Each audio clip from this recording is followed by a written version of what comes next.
Hi, welcome to the Mohua show. My name is Mohua Chinappa and I am an author, entrepreneur and ex-housewife.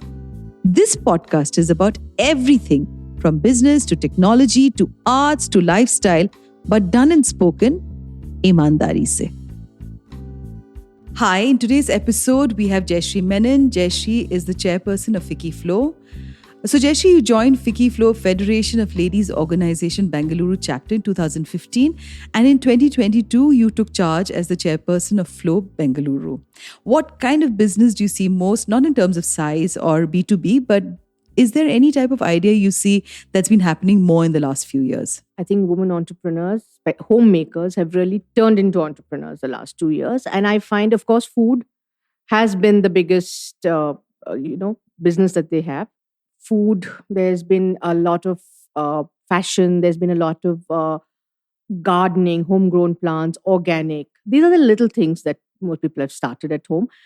They haven't really ventured out and done bigger things because I think it was, the pandemic and the financing all becoming a problem. But these small homegrown businesses, and they have really, really taken off. I think in the last 2 years, women have really changed the way, they are from just homemakers. They've just suddenly decided, and they are actually bringing in money into the house, which I find just amazing, which is why this whole journey of financial literacy, which we'll talk about. But I find that that they've really started bringing in a lot of money, and that is mostly in food, fashion, organic, plant, even gardening. They've started doing all that, started doing it for people. So I think these small businesses have really taken off. So honestly, I mean, when we talk to each other, I think the pandemic really changed a lot of things all around us. Of course, I mean, I feel extremely bad about how the laborers suffered really in our country. But the other part is this, that exactly like you said, that there's been a lot of homegrown businesses because people are sitting at home and so many people lost their jobs. So they started thinking of what is it that they can do. Now, when we come back to, Ficky Flow Bangalore chapter, it's basically dedicated to promoting art and textiles. Is there a specific reason why? There is no art. No, it's not at all about art and textiles. It is promoting women empowerment. Yeah, it could be in any field. So now we start at the grassroots level where we are skilling women from various NGOs, shelters, in any, we do cooking courses for them. It's all free. Cooking courses. This time we've even started bartending in case women are interested. I am. Housekeep at grassroots level, more. F&Bs, housekeeping. These are the jobs that we are skilling that we are doing. We're doing masala making, stitching, making reusable menstrual pads, and also finding a way where they can sell it and make it. So that is at the grassroots levels. And at our different levels, medium, our urban level, we are doing... women already have businesses. So what we're doing is we have a mentorship program where we help scale up their business. If you don't have a business and you're planning to start one, then we also have a startup cell where we will help you to start the business. And these are all mentors from within our organization. We do get outside mentors just for that extra conversation, but otherwise our mentors, we have mentees and we help them grow their business. So it's really interesting, when you talk to me about the grassroots level, because I would like to believe that, when women are really going out there and starting on their own at the grassroots level, because India is a patriarchal country, has there been any instances where, you can share with our listeners that, the husbands have stopped, or the male members in the home have stopped these women from going in, and is there any counseling that happens with these women? So there were two very nice initiatives that we had started over the years. One was driving, where we started, had an MOU with the Maruti Driving School and an MOU with Nightingales, the nursing. I was very excited because I thought it would be very nice for women drivers, and they could drive us women around. And I also tied up with, the organization tied up with a cab service that drives around disabled people because we thought women would empathize, women drivers would empathize. I had 2 people who signed up for driving and 0 for nursing. Because nursing was because nurse job would require you to go out at night maybe, which the husband would not allow. Driving, same thing. How can you drive people around? It's not a great job. So we actually had people for the driving who signed up, 18 people, and only two actually completed and got their license, which was very, very disappointing for us. Nursing, one entire year went by, and then I had to cancel the MOU. We didn't have one nurse who signed up. There were a few who wanted to come in from the Northeast, but we were focusing on Karnataka. So it didn't happen. So it was very, very disappointing. And their story was like we were not allowed to. So it was really very disappointing for us. So maybe, you know what, you've got planned quite a few events now coming up, you know, with the Bangalore chapter, because knowing the person that you are, I'm sure you've got this whole list already happening. Is there anything that's exciting that's going to happen, you know, you can share with us? Okay. So in terms of events, so since we are 800 plus members, it's always been very hard. And we have noticed that over the last 2-3 years to get all 800 at one event.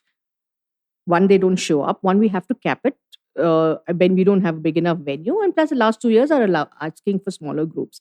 So this year, I decided since an 800 members, there are lots who don't know each other.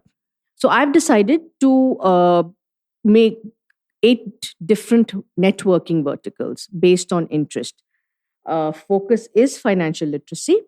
So that is, everyone has to attend those workshops and seminars that I'm having. Then I'm having a marketing vertical, a professional services vertical, lifestyle, fashion, entertainment, but art and culture. I also have a book club, travel gourmet club, fitness, wellness. So people are joining these verticals based on interest, which is they're smaller groups, 150, 200 people. So when that vertical has an event, that those people will land up. So my idea here is at the end of the year, you've learned something, you've attended workshops, and you also know about 200 people more than you did when this next year. You will know 200 more people than you did, and you have networked at least among them. Yeah, which is so amazing, because otherwise it's so difficult to meet other people. And this is like a really great platform where you meet a whole lot of other people with whom you can kind of join hands and do stuff. So also, what has been the biggest challenges, especially post the third wave now, getting sponsors, So how do you plan to tackle this, considering this is a challenge for brands across the spectrum? How are you planning to cross this barrier? So sponsorship is going to continue being hard. It's definitely not... something the last 2 years has been very, very, chairpersons have hardly got anything actually. So this year I have started, one is to approach the people who have already sponsored us, so continuing sponsorship. And now we are also, if anyone who gives us money is also eligible for the 80. So what happens is it can be considered a donation. So 50% they do get back. So to that extent, we are hoping that we'll get a lot more money. We have to actually appeal to organizations that focus on women as their clients, which I'm guessing jewelry, fashion houses, corporates that deal with like Nike and things. So these are the kind of sponsorships that we have to look at. We appeal. We can just hope that we get, but it's not easy. But there is a huge wave right now where, we do see a lot of media spaces. We see a lot of shows. We see a lot of space given to women entrepreneurs. So I think, going forward, it will slowly just start getting narrower and narrower, Hopefully, yeah. Yeah. So your primary vision has been to improve financial literacy among women. What do you think is the biggest challenge? Because to me, I think just yesterday I was doing an Instagram live and I was talking about how financial literacy is one of the most important and the first step for women empowerment, because that's where women, when they try and really go out there and get out of an abusive relationship, get out of an abusive home, or get out of just, a situation that's challenging, all you need is money. Yeah. So what are the things that you have in mind for financial literacy? So this started because, again, like I said, homegrown business had come up and I wanted them to do something with their money instead of just giving it to their partner and saying, now you put it in the bank for me or you handle my money for me. I wanted them to be able to take an independent decision as to what they could do with their money. Even if they were getting 20,000, I wanted that 5,000 to be invested wisely, in whatever way you felt. So the plan here is to have different workshops on various, like whether it's settlements of debts, how you can take smaller loans, planning for your retirement. What about legal? Like, you are separated. What are your rights financially when you leave? just generally all of that. It's just how to invest in various. It could be digital. It could be what is gold. What for you? Is it land for you? Is it art for you? So just everything. It's going. This whole year is going to cover everything financially. Not. It's going to be simple that we can understand, because I'm going to assume that there's a very small margin of women who understand finance in a huge way. Most of us, let's be honest, don't really understand finance. So I'm going to start small. So by the end of the year, they're definitely more knowledge and they can take independent financial decisions. That's Yeah, my it's really interesting when you say that most of us don't understand finance. I think we're just not encouraged to understand finance. And we've not taken much of an interest also, Yeah. because we just assume they will take care of it for us. Yes. But also in the last 2 years, sadly, there have been so many deaths just suddenly, and the women are just left not knowing what to do. Exactly. They've lost the person who handles it for them, and they are at a loss. Now, why should you be at a loss? You should be prepared. So I encourage women to know where invest, if their husbands have made investments for them so far, where is it kept? Where are all your documents, as simple as that, kept for your various investments? Start understanding it today. So you have women who are in the financial business who are there as mentors for people? My financial literacy team is run by two very, very capable women who already have this going called Paid Forward, and they're just excellent. And they have a very nice plan in place, and which of course includes outside speakers and everything. It's also to make it more interesting for the others also. So they have a whole plan in place, which is very exciting. So I need to come back to, because you said financial literacy is one of your, is one of your favorite subjects, and I think it holds so much of water. Having been a writer myself in this space of women empowerment and feminist literature, doing a podcast where we've had so many guests who've come in and spoken about how tough it is to be a woman and how wonderful it is to be a woman. So was money really discussed when you were a child and at home? Was your mother included in any financial decisions? Were you included, or was it something that you've learned over life that this is very important and it has come to you late? Like for me, for example, I kind of never even ever took the initiative to understand, because my mother was more savvy than I am even today with money, but I wasn't, So is it something that is naturally with you as a person, or it's come upon you? No, it never came to me naturally. So growing up, again, a very corporate father who only worked. Mother was a housewife, where he, of course, made all the major decisions. Mom was, of course, given the money to run the house, kind of. That's how we grew up. And that's how I honestly continued even after I married. I had my children. Yes, of course, I worked. I did have my salary, but bank it was, and just would, literally go there, withdraw the money and spend where I had to.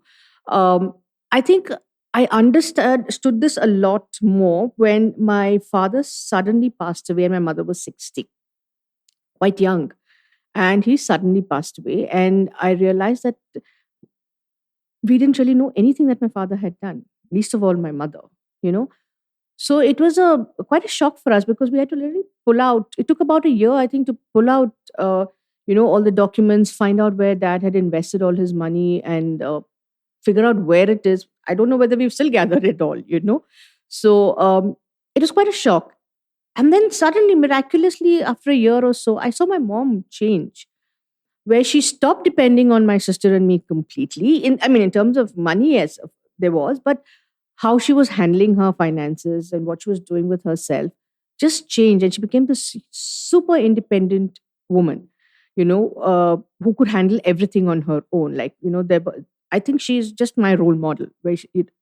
I know it's very cliche to say my mother's my role model. My mother is my role model too. But in this case, it literally is. Yeah.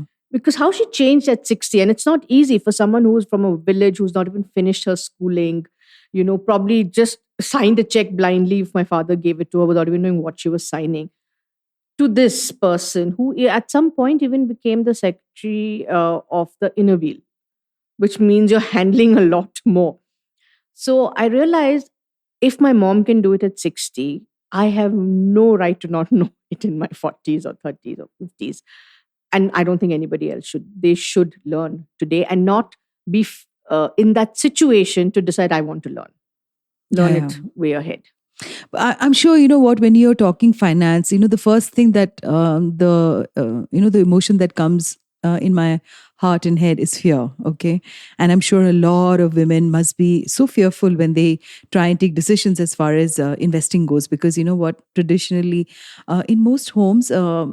Women are not really included in any of the investment decisions. It's always what has been passed on to us, and exactly like what you said, that that your mother didn't know. I too didn't know any of the investments that my husband had made.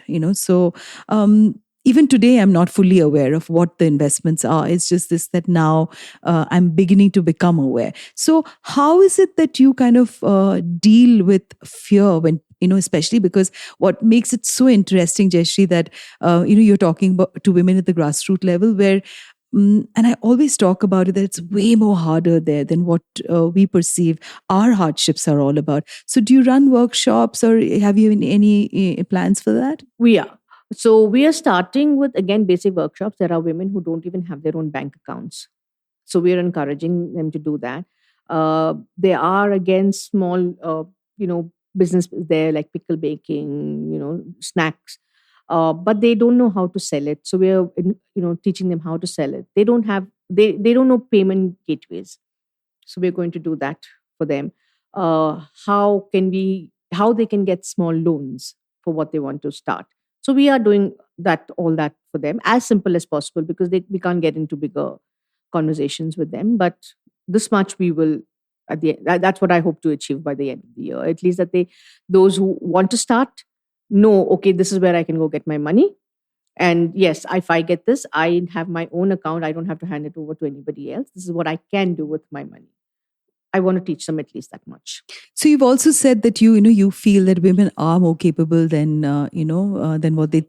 You've also said that women are far more capable than what they think of themselves to be, and I completely agree with you, because when I talk about my own self, I think I do not even know that I know how to podcast, that I know how to write a book. In the midst of all my crisis or my situation, because I think we forget what we are capable of in this entire business of home and hearth. Yeah.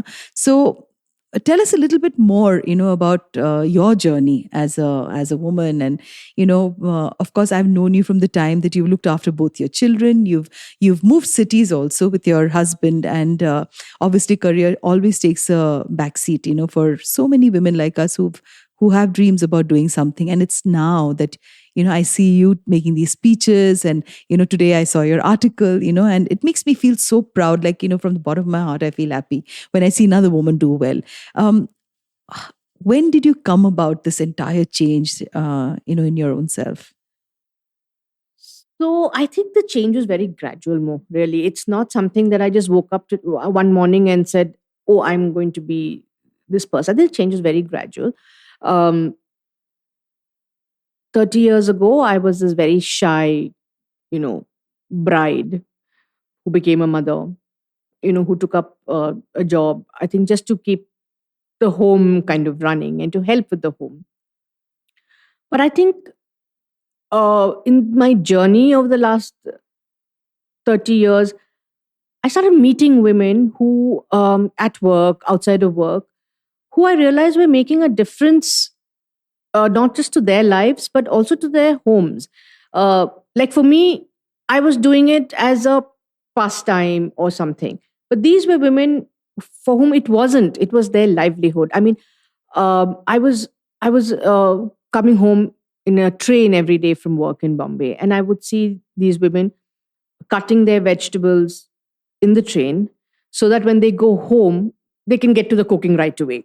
So that much time they're not wasting. Then I realized they're actually working. And some of the women used to work in Pune and live in Bombay. So they used to come from, they used to go to Pune every morning and come back to Bombay every day. Here they were doing this, buying all the vegetables, cutting them in the train to go home and cook. So I'm thinking, by the time you do this and you go to bed, it's 10, 11, 12, and then you're up and leaving again at 4, 5 in the morning. And I'm like, if they can do that, I mean, I think anybody can do that. The problem is we have the capability, we have the strength. I don't think I think we just don't trust ourselves to do something. I think we're underconfident about ourselves, which we shouldn't be. We should say. And then I looked at all of them and I've seen them over the years. So like I said, when I said my journey was gradual, it's because I've seen other women and I've seen how strong they are and what they can do. And then I'd reflect and say, I am capable of a lot more. What am I doing? Yes, I like being the wife. I like being the mother. I like all of that. But I don't want to define myself that way. I want to see how much I can push myself. What is it that I can do? Am I capable of doing this? So I think it started off trying to prove to myself that I can, do whatever I set out to do. But somewhere along the way, I realized I love it, and it has made me also grow as a person. So I think that was my journey. It was very gradual, but yeah, there were of course struggles, because I think women face struggles everywhere. I think our biggest struggle is the criticism we face. And criticism is, surprisingly, it comes from your own people. Absolutely. All the time. Yes. All the time. So I think that also sort of pushes you a little harder, makes you stronger. You say, when someone doesn't believe in you, you say no. At least that was me. For me too, actually, the catalyst has been about always being dismissed for any business plan that I had. And, eventually I started believing that I'm completely incapable of anything. And I think that's where also, just like you, for me also, it's been a reboot, and that fire was burning so badly that it just refused, like how much ever they tried to douse that, it just didn't douse. So I so agree with you on criticism. How has the family been, with you with the new role? Because obviously you must be keeping busy. And so very supportive, I have to say. So Vinod, my husband, has been very, very supportive, always. And he's not anyway someone who's always curbed me to do whatever. You can always do, whatever you feel like it. So he's been very, very supportive. He knows this year I'm not going to spend any time in the house or do anything really in the house, because it takes up a lot of my time.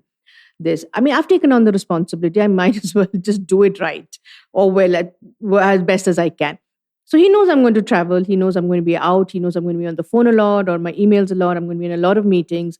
But he's completely fine with that. As far as the kids, and when they're too grown up, my mom, sister, they're all been very, very supportive. The rest we'll see as it goes. Before we end the episode, maybe just a few words about leadership, if you could say, because I do believe that women have so many leadership skills that should be spoken about. And especially when I see you, going out there and talking to a whole room of people, and that confidence that you command to bring it on, and just the fact that even if you've taken on a position today with Fiki Flow, you are talking about the grassroots level women. So it is about empathy. It is about being kind. It is about understanding what, people who are maybe not privileged, what is it that they face? So do you think that leadership, overall, because there are more men leaders than there are women, it's definitely the ratio is much smaller, do you think there should be any qualities that you feel that as a leader, irrespective of gender, should embody, and that's not there? So I think a leader will be able to achieve nothing unless she has a fabulous team behind her. It's not possible otherwise. So identify the people who can help you, delegate your work to them, trust them. Don't delegate and then boss them, tell them what to do. Trust that they can do as good a job as you want, maybe even better. I think that really is what constitutes. And I know that women can do it. And I think as you're getting older, the equation with women has changed. I think when we're younger, there's a lot of jealousy, there's a lot of backbiting, each one is trying to be better than We've the all other. evolved, Jayashree. Yes, but today women don't do that. Women are my biggest support. It's nobody else. So I know, like today, if I have a team, I know in no uncertain terms they will do everything to make this, because it's not just my journey, it's their journey as well. So I think to be a leader, you just should be able to delegate, to be able to trust your people, to have absolute faith and confidence in them. And I think that's how you should be. So before we end this episode, I have to say that, we tend to talk a lot about the subject of leadership, but we don't interrogate our ideas about what qualities a leader should embody. And Jayashree's just done that for us, So here's wishing Jayashree Menon success as the chairperson of Flow Bangalore and hoping her leadership will bring in all the qualities a leader must have. Thank you, Jayashree, for being on today's episode. Thank you for inviting me here. It was a pleasure talking to you all.